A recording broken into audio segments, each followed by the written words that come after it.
प्राचीन काल की बात है। हिमालय की गोद में बसा एक अत्यंत सुंदर और शांत क्षेत्र था।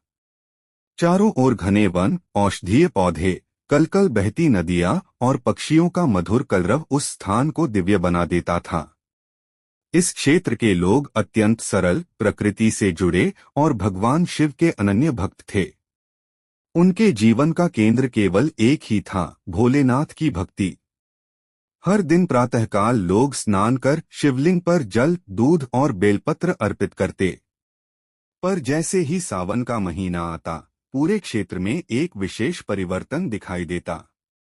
स्त्रियां हरी चूड़ियां पहनती, पुरुष हरे वस्त्र धारण करते और बच्चे भी हरे रंग के कपड़ों में शिवालय की ओर जाते, मानो पूरी धरती शिव की भक्ति में हरी चादर ओढ़ लेती। उसी क्षेत्र में एक विद्वान ब्राह्मण रहते थे। उनका नाम था सोमदेव। वे शास्त्रों के गहन ज्ञाता थे, वेद पुराणों का अध्ययन कर चुके थे और उनका जीवन भी पूर्णतः सात्विक था। परंतु उनके मन में एक प्रश्न वर्षों से छिपा हुआ था, जो उन्हें भीतर ही भीतर मथता रहता था। वे सोचते थे, भगवान शिव तो वैरागी हैं, उन्हें न रंग का मोह है, न वस्त्र का। वे तो भस्मधारी हैं, फिर उनकी पूजा में हरे वस्त्र पहनने की परंपरा क्यों बनी? एक सावन सोमवार को सोमदेव ने देखा कि पूरा गांव हरे वस्त्रों में शिवालय की ओर जा रहा है। मंदिर की घंटियां बज रही थीं, हर हर महादेव के जयकारे गूंज रहे थे और वातावरण में भक्ति की गहरी ऊर्जा व्याप्त थी। यह दृश्य अत्यंत सुंदर था, पर सोमदेव का प्रश्न और अधिक गहरा हो गया। उस दिन रात्रि में उन्होंने निश्चय किया कि वे इस रहस्य का उत्तर स्वयं भगवान शिव से ही प्राप्त करेंगे। उन्होंने शिवलिंग के सामने दीप जलाया, बेलपत्र अर्पित किया और ध्यान में बैठ गए। अत्यंत विनम्र स्वर में उन्होंने प्रार्थना की, हे भोलेनाथ, आप तो भाव के भूखे हैं। यदि मेरी भक्ति में सत्य है, तो कृपा कर मुझे यह समझाइए कि आपकी पूजा में हरे वस्त्र का क्या महत्व है।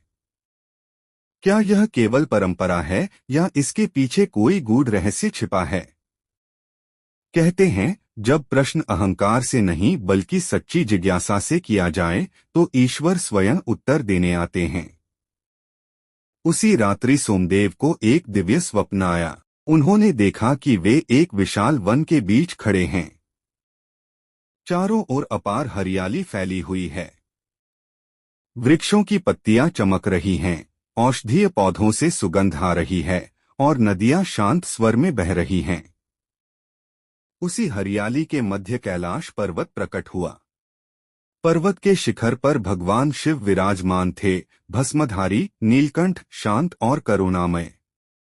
भगवान शिव ने सोमदेव की ओर देखकर मंद मुस्कान के साथ कहा, वत्स सोमदेव, तूने हरे वस्त्र का रहस्य जानना चाहा है, तो ध्यानपूर्वक सुन। शिव बोले, लोग मुझे केवल कैलाश का वासी समझते हैं, पर मैं केवल पर्वतों में नहीं रहता। मैं वन हूँ, मैं नदी हूँ, मैं पर्वत हूँ और मैं वही धरती हूँ जिस पर जीवन पनपता है। जिस प्रकृति को तुम बाहर देखते हो, वही मेरा वास्तविक स्वरूप है। और प्रकृति का रंग हरा है। जब भक्त हरा वस्त्र पहनकर मेरी पूजा करता है, तो वह यह स्वीकार करता है कि वह स्वयं को प्रकृति से अलग नहीं मानता, बल्कि उसका ही एक अंश समझता है। इसके बाद भगवान शिव ने एक सूखी धरती दिखाई। कुछ ही क्षणों में वर्षा हुई और वही धरती हरी भरी हो गई। शिव बोले, लोग मुझे संहारक कहते हैं, पर वे यह भूल जाते हैं कि संहार के बाद सृजन भी मैं ही करता हूँ। हरा रंग जीवन का प्रतीक है। यह आशा का रंग है। जैसे सूखी धरती फिर से हरी हो जाती है, वैसे ही मैं टूटे हुए जीवन में नई ऊर्जा और नया उत्साह भर देता हूँ। जो भक्त हरा वस्त्र पहनता है, वह निराशा नहीं बल्कि आशा धारण करता है। फिर शिव ने समुद्र मंथन का दृश्य दिखाया। हलाहल विष प्रकट हुआ और सृष्टि भय से कांप उठी। शिव ने वह विष अपने कंठ में धारण कर लिया और नीलकंठ कहलाए। तब शिव बोले, विष को संतुलन चाहिए और संतुलन प्रकृति देती है। औषधियां हरी होती हैं, इसलिए हरा रंग रोग, विष और पीड़ा से रक्षा का प्रतीक है। इसी कारण मुझे बेलपत्र अत्यंत प्रिय है, क्योंकि वह सदा हरा रहता है और जीवन का संदेश देता है। इसके बाद भगवान शिव ने सोमदेव के हृदय की ओर संकेत करते हुए कहा, हरा रंग अनाहत चक्र का रंग है। यह करुणा, प्रेम और संतुलन का केंद्र है। मैं अपने भक्तों के दोष नहीं देखता, मैं केवल उनका भाव देखता हूँ। जो भक्त हरा वस्त्र पहनता है वह अपने हृदय को करुणा से भरने का संकल्प करता है। फिर सावन की वर्षा होने लगी। पूरी धरती हरियाली से ढक गई। शिव बोले, सावन मेरा प्रिय महीना है, क्योंकि इस समय धरती स्वयं मेरी पूजा करती है। जब भक्त सावन में हरा वस्त्र पहनता है तो वह धरती की इस भक्ति में सहभागी बनता है। अंत में भगवान शिव ने कहा, मैं वैरागी हूँ, पर संसार से भागता नहीं। हरा रंग सिखाता है संतुलन, संन्यास और गृहस्थ जीवन के बीच का संतुलन। यही मेरा वास्तविक संदेश है। इतना कहकर भगवान शिव अंतर्धान हो गए। सोमदेव की नींद खुल गई। उनके नेत्रों से अश्रुधारा बह रही थी। उस दिन के बाद उन्होंने न केवल स्वयं हरे वस्त्र पहनकर शिव पूजा करनी शुरू की, बल्कि लोगों को इसका अर्थ भी समझाया। वे कहते थे, हरा वस्त्र केवल पहनावा नहीं है, यह स्मरण है कि हम प्रकृति, जीवन और करुणा के साथ जुड़े रहें।